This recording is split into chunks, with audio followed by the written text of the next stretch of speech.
CMR jewellers సువర్ణ సంక్రాంతి సంబరాలు బంగారు ఆభరణాలపై 1050% తగ్గింపు. ఏపీ రాజకీయాలు హాట్ గా సాగుతున్నాయి. AP deputy CM Pawan Kalyan YCP అధినేత మాజీ సీఎం జగన్ ఎదురుపడితే ఎలా ఉంటుంది? ఏం జరుగుతుంది? అదే జరిగింది తిరుపతిలో. తొక్కిసలాట ఘటనలో నిన్న సీఎం చంద్రబాబు, పవన్, జగన్ వేరువేరుగా తిరుపతి చేరుకున్నారు. అక్కడ పవన్, జగన్ ఒకరికొకరు ఎదురుపడ్డారు.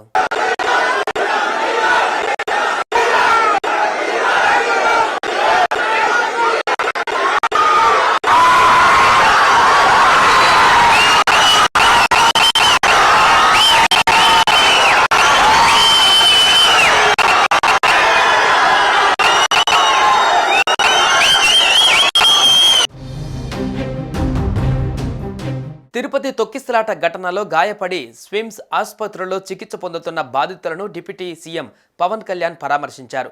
అయితే అదే సమయంలో బాధితులను పరామర్శించేందుకు ప్రత్యేక వాహనంలో జగన్ కూడా స్విమ్స్కు చేరుకున్నారు. అప్పటికే పవన్ కళ్యాణ్ మీడియాతో మాట్లాడుతున్నారు. ఈ సమయంలోనే ఉన్నట్టుండి జగన్ రావడంతో పాటు ఆయన వెంట అనుచరులు కూడా భారీ సంఖ్యలో వచ్చారు. వీరిని చూసిన జనసేన నాయకులు జై పవన్ నినాదాలతో హోరెత్తించారు. ఇక వైసీపీ నాయకులు, కార్యకర్తలు కూడా జై జగన్ నినాదాలతో హోరెత్తించారు. ఈ పరిణామంతో ఏం జరుగుతుందో ఎవరికీ అర్థం కాలేదు. ఒక్కసారిగా ఇరు వర్గాలు నినాదాలతో ఏం జరిగిందని పవన్ కళ్యాణ్ పక్కన ఉన్న వాళ్ళను అడిగారు.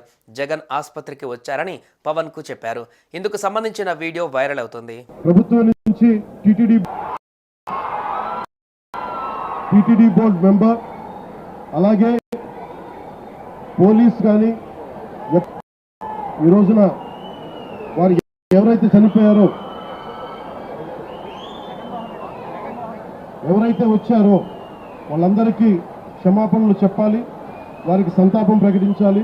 అయితే జగన్ అభిమానులు జై జగన్, సీఎం సీఎం నినాదాలతో ఓరెత్తించేశారు. దీంతో పరిస్థితి ఒక్కసారిగా వేడెక్కిందని చెబుతున్నారు. ఇదే సమయంలో పోలీసులను టెన్షన్ కలిగించిందని అంటున్నారు. ఈ సమయంలోనే ఫ్యాన్స్ పై పవన్ మండిపడ్డారు. సమయం సందర్భం లేకుండా ఏమిటి నినాదాలంటూ ఆగ్రహం వ్యక్తం చేశారు. మరోవైపు ఏపీ మాజీ ముఖ్యమంత్రి జగన్ను పోలీసులు వేరే మార్గం గుండా పంపించారు. దీంతో పవన్ మీడియా సమావేశాన్ని ముగించి అక్కడి నుంచి వెళ్ళిపోయారు. ఏది ఏమైనా ఈ ఘటన హాట్ టాపిక్గా మారింది. అయితే ఎలాంటి అవాంఛనీయ ఘటనలు జరగలేదు.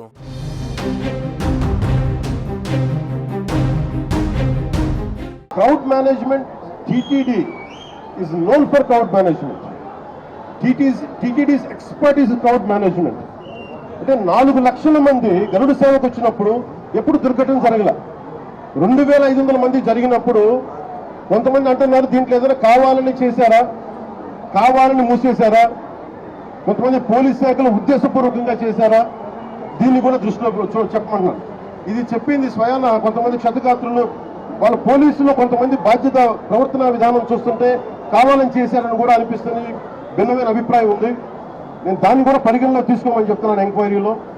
ఎందుకంటే TTD board is known for it's crowd management.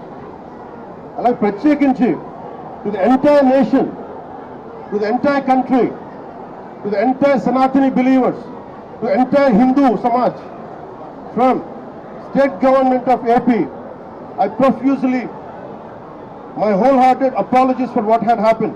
ఇదే 5 సంవత్సరాల కిందట మా ప్రభుత్వంలో 5 సంవత్సరాలు చూస్తే ఇటువంటి కార్యక్రమాలను ఎంత గొప్పగా చేశాము అని చెప్పి ఈ రోజు కూడా ప్రజలు చెప్పుకునేంత గొప్పగా ఈ వ్యవస్థ నడిచింది. అలాంటిది ఈరోజు చూస్తే కనీసం నీళ్ళు ఇచ్చేవాళ్ళు లేరు, క్యూలలో నిలబెట్టేవాళ్ళు లేరు, పోలీసులు కనీసం రోప్పాటిని అక్కడ ఉండి జాగ్రత్తగా క్యూలలో పర్యవేక్షించే వాళ్ళు లేరు, కనీసం క్యూలలో ఉన్న వాళ్ళకు తిండి నీళ్లు ఇచ్చే పరిస్థితి కూడా లేని పరిస్థితిలో ఈ వ్యవస్థ నడుస్తూ ఉంది. ఇంత దారుణంగా నిజంగా వ్యవస్థ ఉంది. ఇదే పెద్ద మంచి చంద్రబాబు నాయుడు గారిని నేను గట్టిగా డిమాండ్ చేస్తా ఉన్నా. ఇది ప్రభుత్వం చేసిన తప్పు. ప్రభుత్వం తప్పిదం వల్ల ఈ ఇన్సిడెంట్ జరిగింది. ప్రభుత్వం పూర్తిగా బాధ్యత తీసుకోవాలి. చనిపోయిన వాళ్ళకు కనీసం ప్రతి ఒక్కరికి కూడా గవర్నమెంటే బాధ్యత తీసుకొని ప్రతి ఒక్కరికి కూడా కనీసం అంటే ప్రతి ఒక్కరికి 50 లక్షల రూపాయలు కనీసం ఎక్స్గ్రేషియా ఇవ్వాల్సిన అవసరం ఉంది.